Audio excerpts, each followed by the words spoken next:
গোটা বিশ্ব দেখেছে এই ছবিটা গতকালই সৌম্যজিৎ। কারণ আমরা দেখলাম যে শুধু তাই নয়, প্রায় 7 বছর পর অন্তত যখন চীনে পা রাখলেন ভারতের প্রধানমন্ত্রী নরেন্দ্র মোদী, গতকালই কিন্তু বন্ধুত্বের বার্তা দিয়েছিলেন শি জিনপিংকে। দ্বিপাক্ষিক বৈঠক হলো, কিন্তু তার মধ্যে চীনের এই সম্মেলনে মোদী পুতিনের দ্বিপাক্ষিক বৈঠক আছে এবং মোদী পুতিন জিনপিং এক সারিতে এক ফ্রেমে হালকা মেজাজে সেই ছবি আমরা দেখানোর চেষ্টা করব। কারণ এই ছবি শুধু ছবি নয়, অনেকগুলো বার্তা, অনেকগুলো ইঙ্গিত রয়েছে বলে মনে করছে। একেবারে নরেন্দ্র মোদী এবং সঙ্গে ভ্লাদিমির পুতিনকে আমরা দেখতে পাচ্ছি খোশ মেজাজে। দেখো, শি জিনপিং সঙ্গে রয়েছেন এই মুহূর্তে 3 জন। যে ছবিটা আমরা দেখাচ্ছি আপনাদেরকে, সেখানে 3 জন, প্রধানমন্ত্রী নরেন্দ্র মোদী এবং ভ্লাদিমির পুতিন রাশিয়ার প্রেসিডেন্ট, এবং অন্যদিকে শি জিনপিং। তারা 3 জনে খোশ মেজাজে নিজের মধ্যে যেভাবে আলোচনা করছেন এবং নিজেকে যেভাবে রাষ্ট্রপ্রধানরা তারা যেভাবে কথা বলছেন এবং তাদের যেভাবে হাসি ঠাট্টা যেটা দেখতে পাওয়া যাচ্ছে, এটা কিন্তু অন্যান্য আন্তর্জাতিক মহলের কাছেও একটা বেশ বার্তা বলা চলে। এসিও সামিটের একেবারে ভাইরাল এই ছবি, ভাইরাল এই ভিডিও বলতে পারি। হালকা মেজাজ, মানে কতটা ফুরফুরে মেজাজে দেখা যাচ্ছে, প্রত্যেকের মুখে একটা চওড়া হাসি। সৌম্য, যে ছবি আমরা দেখছি যে এসিও সম্মেলন, সেখানে যোগ দিতে আগেই তো চীনে পৌঁছে গিয়েছিলেন যে ভ্লাদিমির পুতিন। আর আজ অর্থাৎ সোমবার সম্মেলনের মঞ্চে দেখা গেল মোদী জিনপিং এর সাক্ষাৎ। সঙ্গে এই ছবিটা দেখো শর্মিষ্ঠা, অত্যন্ত তাৎপর্যপূর্ণ। দেখো, মোদী পুতিন হেঁটে যাচ্ছেন, আর অন্যদিকে পাকিস্তানের প্রধান শাহবাজ শরীফ, তিনি কিন্তু একদিকে বেজায় মুখ করে দাঁড়িয়ে রয়েছেন। এটা কিন্তু বলা চলে যে পাকিস্তানকেও একটা বার্তা দেওয়া। সন্ত্রাসবাদকে যেভাবে ভারত একেবারেই যে সেখানে সমর্থন করছে না, এটা তো আগেও বার্তা দিয়েছেন প্রধানমন্ত্রী, এবং এসসিও বৈঠক থেকেও সেই বার্তা দিয়েছেন। এবং পাশাপাশি পুতিনকে সঙ্গে নিয়ে পাশাপাশি হেঁটে যাওয়া, কথা বলা, এবং অন্যদিকে শাহবাজ শরীফ তিনি দাঁড়িয়ে রয়েছেন, তাকে একেবারে না দেখার ভান। একেবারে দেখো, এই যে সম্মেলন, যেটা গোটা বিশ্বের নজর ছিল, কারণ এর সূত্রপাতটা যদি আমরা যাই তাহলে অনেক মানে যেখান দিয়ে শুরু হয়েছে। কারণ দেখো, আমেরিকা অতিরিক্ত হারে শুল্ক চাপানোর পর অন্তত এই 3 রাষ্ট্রপ্রধান যারা এক সারিতে অন্তত এলো এই চীনের এই সম্মেলনে, ভারতের যোগদান, পুতিন এলেন, জিনপিং এর সঙ্গে বৈঠক হলো, নরেন্দ্র মোদীর অনেকগুলো বিষয় তো রয়েছে। কিন্তু এই ছবি যেন অনেক কথা বলছে। অনেকটা সময় ধরে হেঁটে গেলেন ভ্লাদিমির পুতিন এবং নরেন্দ্র মোদীর সঙ্গে, গুরুত্বপূর্ণ কথা। এই যে কি কথা হচ্ছে উভয় এই রাষ্ট্রপ্রধানের মধ্যে, অত্যন্ত গুরুত্বপূর্ণ। কারণ গোটা বিশ্ব মঞ্চ তাকিয়ে আছে এই বৈঠকের দিকে। আমরা দেখলাম গতকাল থেকে পরপর 2টি দ্বিপাক্ষিক বৈঠক, এবং কোন আবহে বৈঠক হচ্ছে, এটাই হচ্ছে সব থেকে বড় ভাইটাল। এবং তুমি ঠিক যেমনটা বলেছে, এই মুহূর্তে যে আবহ কোনটা, সেটা যেমন একদিকে গুরুত্বপূর্ণ, এবং পাশাপাশি এই এসসিও কে আরো শক্তিশালী করে তুলতে গুরুত্ব আরোপ করলেন চীনের প্রেসিডেন্ট শি জিনপিং। ইতিমধ্যেই যে ছবি আপনাদের দেখাচ্ছিলাম, যেখানে একটা গুরুত্বপূর্ণ বার্তা আন্তর্জাতিক মহলের কাছে, যে আমরা একটু সেই ছবিটা দেখাবো শুধু, যে শাহবাজ শরীফ তিনি একটু কোণঠাসা অবস্থায় দাঁড়িয়ে রয়েছেন। একবার দেখাবো আমরা সেই ছবিটা দেখাচ্ছি। একবারে তার মুখ, বেজায় মুখ, এবং বুঝে যাচ্ছেন হয়তো যে পাকিস্তানের এই মুহূর্তে অবস্থানটা কোথায়। না, আমার না এই ছবিটা দেখে ভীষণ মনে হচ্ছে যে নিমন্ত্রণ রক্ষা তো করতে এসেছি, কিন্তু কার সঙ্গে কথা বলবো বুঝতে পারছি না। মানে এটা খুব একটা অকওয়ার্ড একটা সিচুয়েশন। মানে দেখো, এই গুরুত্বপূর্ণ বৈঠক, এবং যেখানে কিন্তু মধ্যমণি হয়ে রইলেন ভারতের প্রধানমন্ত্রী নরেন্দ্র মোদী, পুতিন তো অবশ্যই রয়েছেন, সঙ্গে শি জিনপিং। চীনে যেহেতু এই সম্মেলন হচ্ছে, এলেন তো শাহবাজ শরীফ, কিন্তু তার মুখটা দেখো, কাউকে চেনেন না, একেবারে কোণঠাসা অবস্থায় দাঁড়িয়ে রয়েছেন, বেগতিক অবস্থা।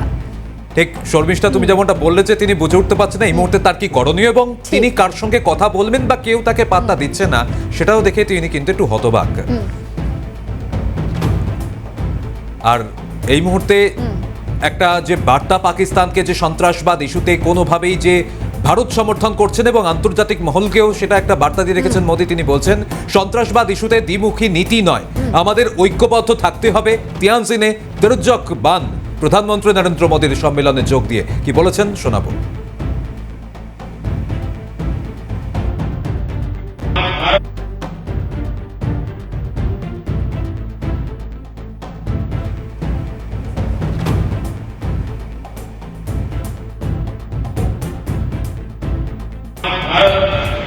रिफॉर्म, परफॉर्म, ट्रांसफॉर्म के मूल मंत्र पर आगे बढ़ रहा है। हो या वैश्विक आर्थिक अस्थिरता, हमने हर चुनौती को अवसर में बदलने का प्रयास किया है। लैंडिंग रिफॉर्म पर काम कर रहे हैं। इस देश में विकास के साथ साथ नए अवसर खुल रहे हैं। भारत की विकास यात्रा से जुड़ने के लिए आमंत्रित करता है। भारत ने एक सक्रिय सदस्य के रूप में हमेशा कंस्ट्रक्टिव और सकारात्मक भूमिका निभाई है। एससीओ को लेकर भारत की सोच और नीति 3 मुख्य स्तंभों पर आधारित है। SCO, S security, C connectivity, O opportunity.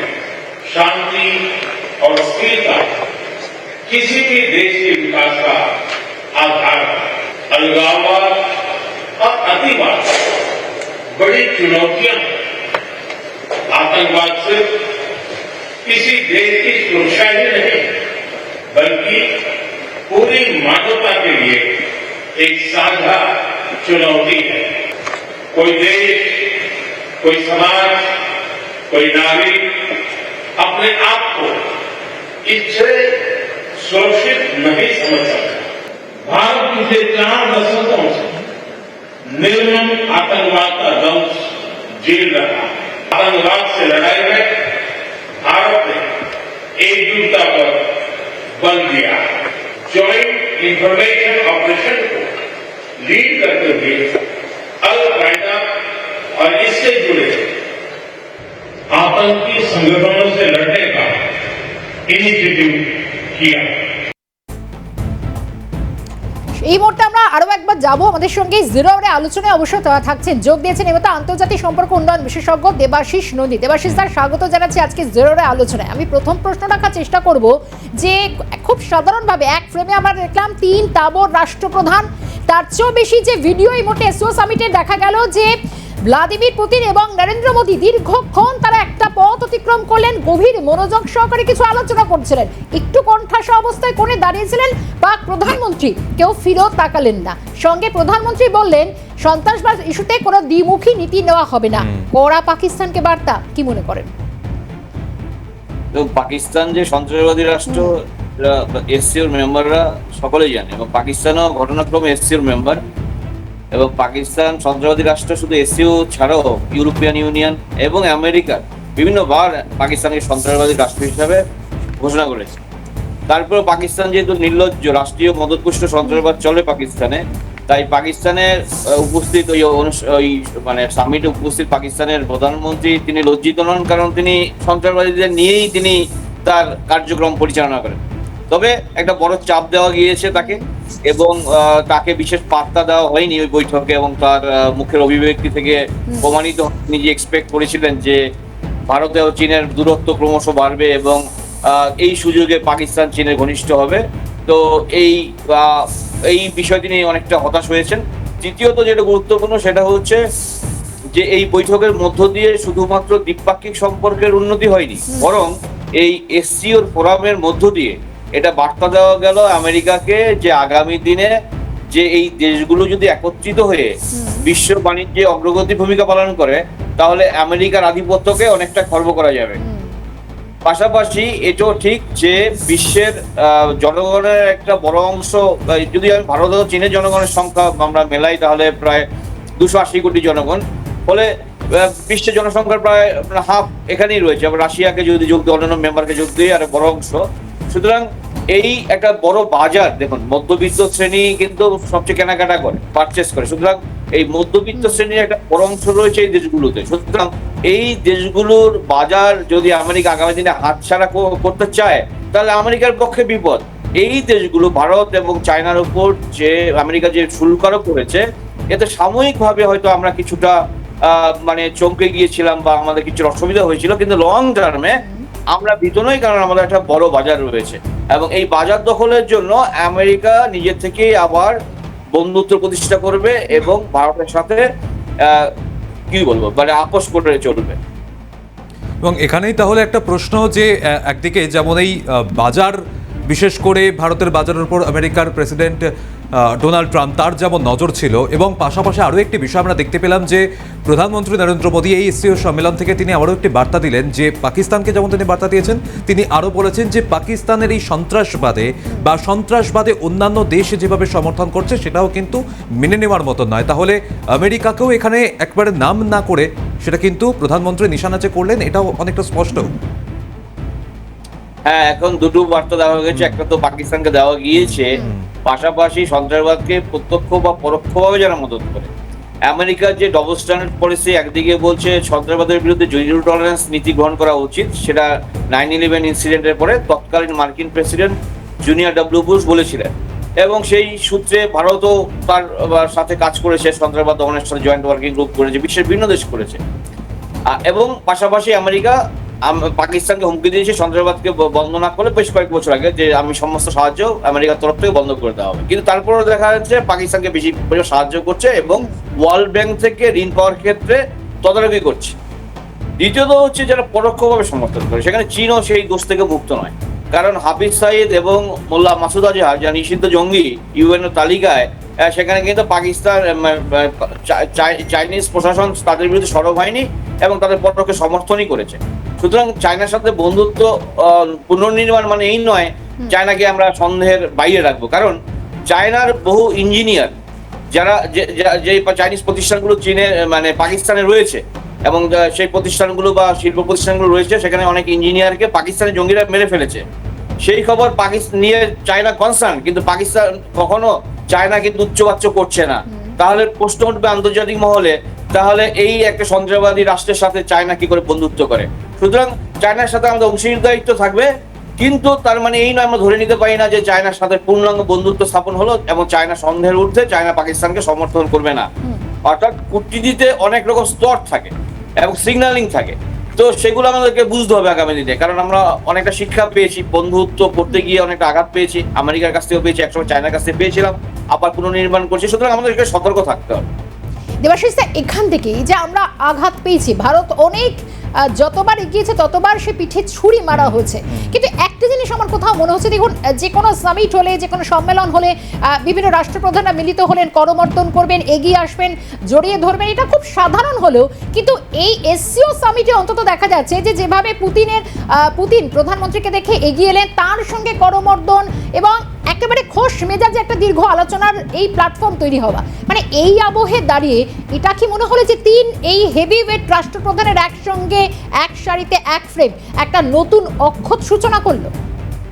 খুব ভালো প্রশ্ন করেছেন। দেখুন, ঘটনাক্রমে এই যে তিন দেশ, চীন, ভারত এবং রাশিয়া, এসসিওর সদস্য, আবার ব্রিক্সের সদস্য, এবং লাস্ট যে ব্রিক্স সামিট হয়েছিল কাজানে রাশিয়াতে, সেখানে সিগন্যাল দেওয়াই হয়েছিল যে আমেরিকার আধিপত্যকে আর মানা যাবে না।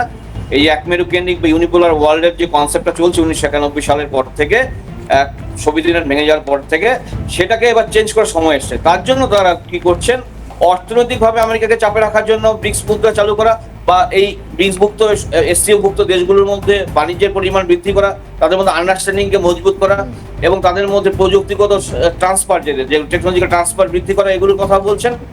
পাশাপাশি সেটা গুরুত্বপূর্ণ, সেটা হচ্ছে এই তিন রাষ্ট্র মানে কি সরকার প্রধান বলবো, এই সরকার প্রধানের মধ্যে নতুন যে একটা আলোচনা চলছে যে মাল্টিপোলার ওয়ার্ল্ড অর্ডার গঠন করবো আমরা, বহুমেরু কেন্দ্রিক বিশ্ব, যেখানে কিন্তু এই তিনটে দেশ লিড করবে, তার সাথে ব্রাজিল, অন্যান্য দেশ, জাপান, এরও ভবিষ্যৎ আসবে, যদিও জাপানের মেম্বার নয়, কিন্তু তারাও আমেরিকার সাথে বন্ধুত্ব রাখলো কোথাও একটা, তারাও চাইছে অল্টারনেটিভ ওয়েতে তারা আরো প্রতিষ্ঠা পেতে বিশ্ব রাজনীতিতে।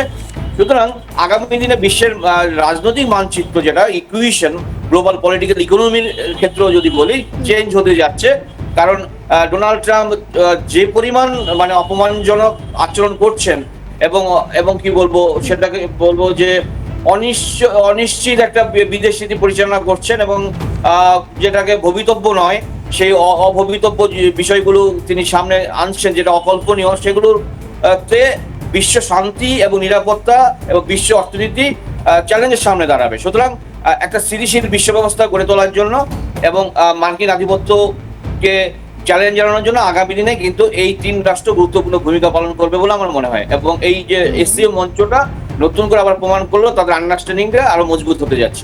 এখানে হ্যাঁ, এখানেই একদম দেবাশিস যে দার জায়গাটা কাছে- আসছে প্রশ্নটা, সেখান থেকে একটা জায়গায় কোথাও মনে হচ্ছে যে অবশ্যই তোমার আবার প্রশ্ন সে একই প্যাটার্নে আসছে, তা হচ্ছে যে দেবাশিস দা সেক্ষেত্রে দাঁড়িয়ে যে ক্ষেত্রে আমরা দেখেছিলাম যে ডোনাল্ড ট্রাম্প কিন্তু হুঁশিয়ারি দিয়েছেন, বারবার নরেন্দ্র মোদীকে ফোন করছেন, যদিও প্রধানমন্ত্রী আপাতভাবে খুব একটা রেসপন্স করছে না, কিন্তু আজকের এই ছবিটা দেখার পর ডোনাল্ড ট্রাম্প এর আগে হুঁশিয়ারি দিয়েছিলেন যদি এরপরও ভারত না শুধরায় তাহলে শুল্কের মাত্রা বা বোঝা আরও চাপানো হবে, নাকি এই ছবি বা এই ভিডিও দেখার পর কোথাও ডোনাল্ড ট্রাম্প একটু হলো ডুকরে কাঁদবেন? দেখো শর্মিষ্ঠা, ভারতের ওপর 50% শুল্ক আরোপ করতে কিন্তু দেখেছি আমরা, কিন্তু সেখানে চীনের ক্ষেত্রে এখনো তেমন কোনো কড়া পদক্ষেপ আমরা আমেরিকার প্রেসিডেন্ট ডোনাল্ড ট্রাম্পের অবশ্যই হয়তো দেবাশিস বাবু আমরা দেখেনি। তাহলে এরপরে যখন রাশিয়া, ভারত এবং চীন এক সুতোয় যখন একটা এই সম্মেলনের দেখে যেটা বোঝা যাচ্ছে যে এক সুতোয় গাঁথা হচ্ছে, তাহলে কি পরবর্তীতে ডোনাল্ড ট্রাম্প তিনি আবার ক্ষুব্ধ হয়ে তেমন কোনো আবার শাস্তি আরোপ করবেন? আমার দেবাশিস ভালো বলতে পারবেন। হ্যাঁ, খুব ভালো প্রশ্ন করেছেন। যদি ডোনাল্ড ট্রাম্প বুদ্ধিমান হন, যদিও তিনি তার অ্যাডভাইজারদের পরামর্শ নেন না, যদি বুদ্ধিমান হন, তিনি আশা করি বুদ্ধিমান কিনা এটা নিয়ে সন্দেহ সকলেরই রয়েছে, তিনি পাগল এটা নিয়ে সন্দেহ নেই, কিন্তু বুদ্ধিমান কিনা এটা নিয়ে সন্দেহ রয়েছে। এখন তিনি যদি তার অ্যাডভাইজারদের অ্যাডভাইস নেন, তাহলে আপাতত ধীরে চলো নীতি গ্রহণ করবেন ডোনাল্ড ট্রাম্প অ্যাডমিনিস্ট্রেশন এবং দেখবেন ভারত কি করতে যাচ্ছে, এই তিন দেশ কি করতে যাচ্ছে। আর যদি উপরে আরো শুল্ক আরোপ করে ভারত বন্ধ করে দেবে টোটাল বাণিজ্য আমেরিকার সাথে, তাতে কি হবে? আগে তো আমেরিকার সাথে বাণিজ্য না করে আমরা চলতাম, এটা ঠিক। ঠান্ডা যুদ্ধের পরে আমেরিকা আমাদের অন্যতম ট্রেডিং পার্টনার হয়েছে এবং আমাদের ইকোনমিতে আমেরিকার অবদান হয়েছে, অনেক ইনভেস্টমেন্ট হচ্ছে, ঠিক। কিন্তু বিষয়টা আমি বারবার বলছি, বাজার অর্থনীতির যুগ। সুতরাং এই বাজার অর্থনীতির কথা ভেবে ভারতের বিপুল সংখ্যক যে বাজার, বিশাল বাজার, মধ্যবিত্ত শ্রেণীর এত বড় মানে সংখ্যা, এটার কথা ভেবে আমেরিকার যারা ইনভেস্ট করেছে এমএনসিস গুলো, তারাই আমেরিকান প্রশাসনকে চাপ দেবে ভারতের সাথে সম্পর্ক নর্মালাইজ করার জন্য। সুতরাং ভারতের একটা ডিপেন্ডেন্ট, এই যে এই বিশাল জনশক্তি, বিশাল বাজার, growing economy, advancement in technology. সুতরাং আমাদের ভয় পাওয়ার কিছু নাই, এবং সবসময় যদি ভয় পাওয়া যায় তাহলে আমাদের স্ট্র্যাটেজিক অটোনমি নিয়ে, আমাদের মেরুদণ্ড নিয়ে প্রশ্ন উঠবে, মেরুদণ্ড সিদ্ধান্ত শক্ত কি শক্ত নয়। সুতরাং এই সময় একটা স্নায়ুবিক যুদ্ধ চলবে, অর্থাৎ এই স্নায়ু যুদ্ধে যে জিততে পারবে, ঠান্ডা মাথায় স্ট্র্যাটেজি সাজাতে পারবে, সেই দেশের পক্ষেই যাবে, সেটা ভারতের পক্ষে আসতে পারে বলে আমার মনে হয়। এবং আমেরিকার অভ্যন্তরে ইতিমধ্যে ট্রাম্প বিরোধী একটা অসন্তোষ ঘুমায়িত হয়েছে নাগরিক সমাজে এবং বিজনেস হাউস যারা রয়েছে বড় তাদের সাথে ট্রাম্পের, কারণ হচ্ছে বিভিন্ন দেশের উপর শুল্ক আরোপ করার ফলে আমেরিকার ইকোনমিতে নেতিবাচক একটা প্রভাব পড়তে শুরু করে দিয়েছে। এখন এই পদক্ষেপ নেওয়ার পরে কিন্তু এখন ঘরের মধ্যেই চাপে পড়ছেন মার্কিন প্রেসিডেন্ট ডোনাল্ড ট্রাম্প। আমাদের তো পরবর্তীতে আরো আলোচনা এগিয়ে নিয়ে যাবো। দেবাশিস বাবু, একটু সঙ্গে থাকতে অনুরোধ করছি আপনাকে, বিরতির সময় হয়েছে, ফিরে আসছে বিরতির একটি ছোট্ট বিরতির পর, সঙ্গে থাকুন। ফেলাম আমরা জিরো আওয়ারে, আবারও আলোচনায় যাব। সরাসরি রয়েছেন আমাদের সঙ্গে দেবাশিস নন্দী, আন্তর্জাতিক সম্পর্ক উন্নয়ন বিশেষজ্ঞ। দেবাশিস, একটা প্রশ্ন করতে ইচ্ছে করছে, কারণ আমরা দেখলাম যে এসসিও সামিট এই মঞ্চে, যেখানে আবারও ফিরছি সেই শাহবাজ শরীফের কথায়, যিনি এক কোনায় তিনি রয়েছেন এবং সেখানে দাঁড়িয়ে শুধু তাই নয়, ভারতের তরফ থেকে একের পর এক দ্বিপাক্ষিক বৈঠক, কিছু সন্ত্রাসবাদে মদত দেওয়া একাধিক দেশকে যেরকম বার্তা দিলেন প্রধানমন্ত্রী, সঙ্গে এই এসসিও সামিটে যেখানে রাষ্ট্রপুঞ্জের মহাসচিব আন্তোনিও গুতেরেসের তার উপস্থিতি, সব মিলে এই প্ল্যাটফর্ম কোথাও কি ভারতকে একটা নৈতিক জয়ের দিকে এক ধাপ এগিয়ে দিল মনে করেন?